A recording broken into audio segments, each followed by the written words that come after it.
Welcome to Map Your Mind. Travel through the world with your brain. Nestled high in the eastern Himalayas, Bhutan is a kingdom of mist-shrouded mountains, sparkling rivers, and monasteries that cling to cliffs like whispers of the past.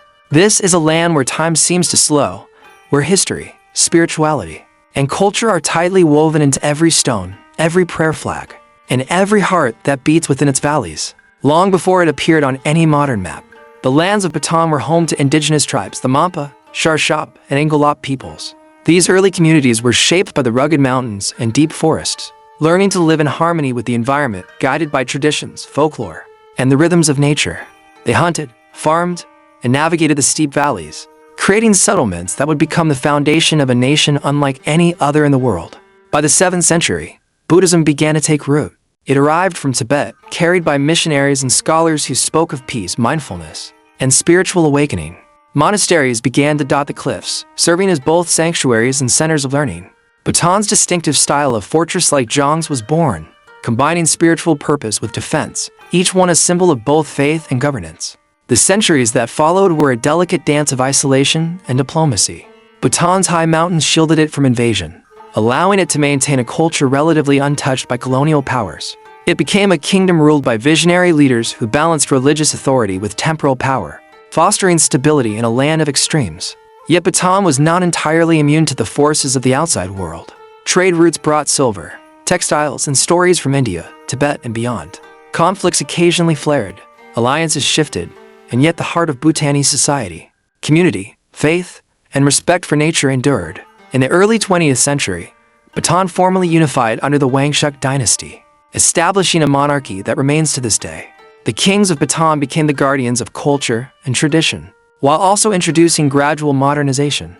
Roads, schools, and healthcare slowly reached remote valleys, all while maintaining a careful balance between progress and preservation. The modern era brought unprecedented challenges and opportunities.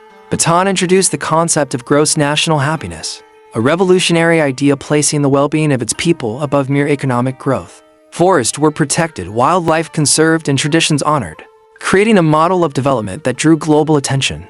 Tourism, carefully controlled, allows visitors to witness Bhutan's beauty without overwhelming its fragile ecosystem. Bhutan's culture pulses with color and celebration. Festivals like Sichas bring communities together in elaborate masked dances, drums pounding in unison, telling stories of heroes, gods, and moral lessons.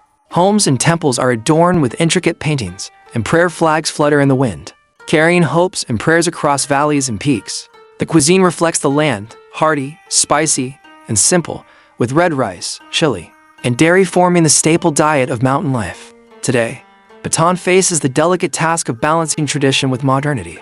Technology and education spread through the valleys, yet the essence of the nation remains tied to its spiritual and ecological roots. Electricity, internet, and global trade arrive alongside ancient rituals, reminding all who live there that history and future are never separate, but entwined.